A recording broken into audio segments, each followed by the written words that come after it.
Hello. Another address by me for the fish issue. Um, Sorry, it just sounds so stupid.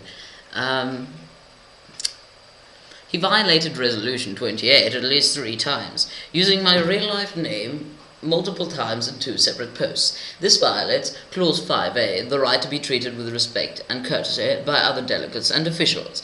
Well, Mr. Fish, you called me Mr. Dresner, so if you're going to ban me for that, you also have to ban yourself for calling me Mr. Dresner. Because, as I have explained several times before, I'm not Mr. Dresner. Mr. Dresner is a persona, a fictional character, and it's as though I called you Napoleon the pig from Animal Farm, you know. So, yes.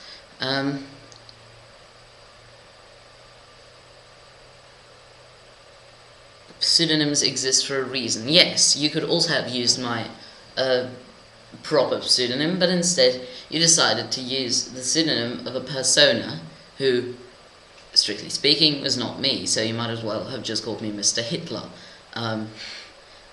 which is also not treating me with respect. Clause 5C, the right to be free from harassment and persecution at the hands of other delegates and officials. I'm not persecuting you, I'm not harassing you, I'm trying to criticize you, and you are insulting me by calling me Mr. Dresner.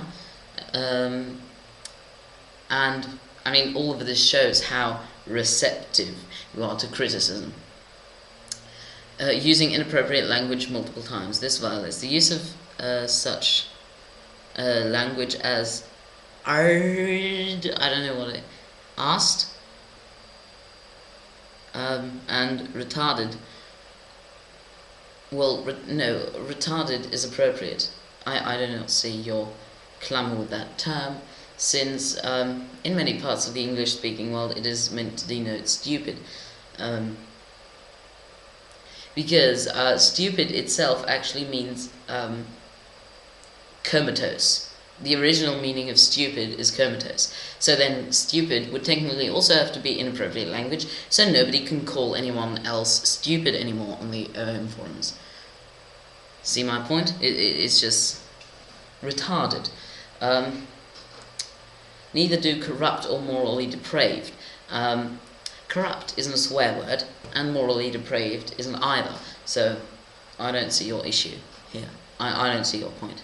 I acted in complete accordance with the disciplinary procedures outlined in Resolution 28, and they did not by means and did not by any means step out of my authority or jurisdiction as Vice Secretary General and Administrator on this forum.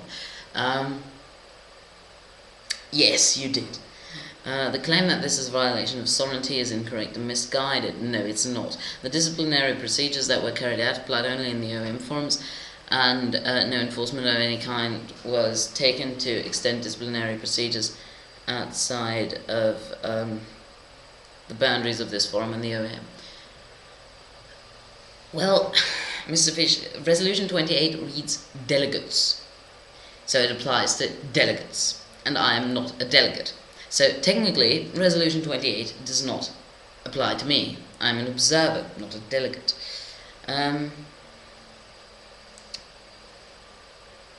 The motion proposed by myself to permanently ban the delegate in question of the OM is also totally within the boundaries of Resolution 28 and OM legislation.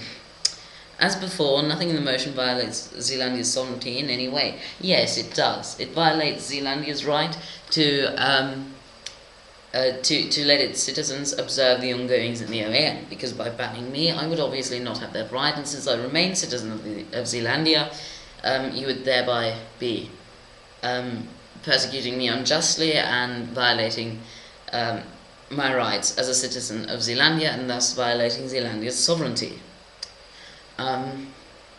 Clause 2 merely urges Zealandia to take action against von Linden, which is by no means compulsory. It better not be. I would finally like to point out that the suspension or indeed expulsion of any delegate is not a decision taken lightly. No, not at all.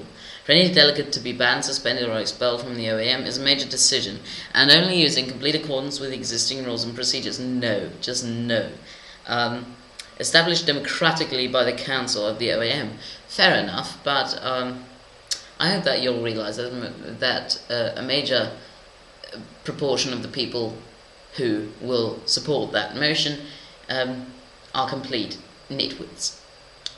I don't want to influence the voting decision of anyone here, but I think any intelligent person should be able to see my point, as well as Mr. Fisher's point, and if not oppose, at least abstain on the motion. In any case, we are not discussing principles here, but whether I have acted unlawfully or unfairly. You have. Let us confine ourselves to that. Well, principle binds in with justice, because without principles, i.e. without ethics and morals, you have no justice. And common sense should supersede Resolution 28, and any person who has common sense should realise that what you did was entirely dictatorial and completely unbecoming of a Vice Secretary General of the OAM. So, yep. Toodles.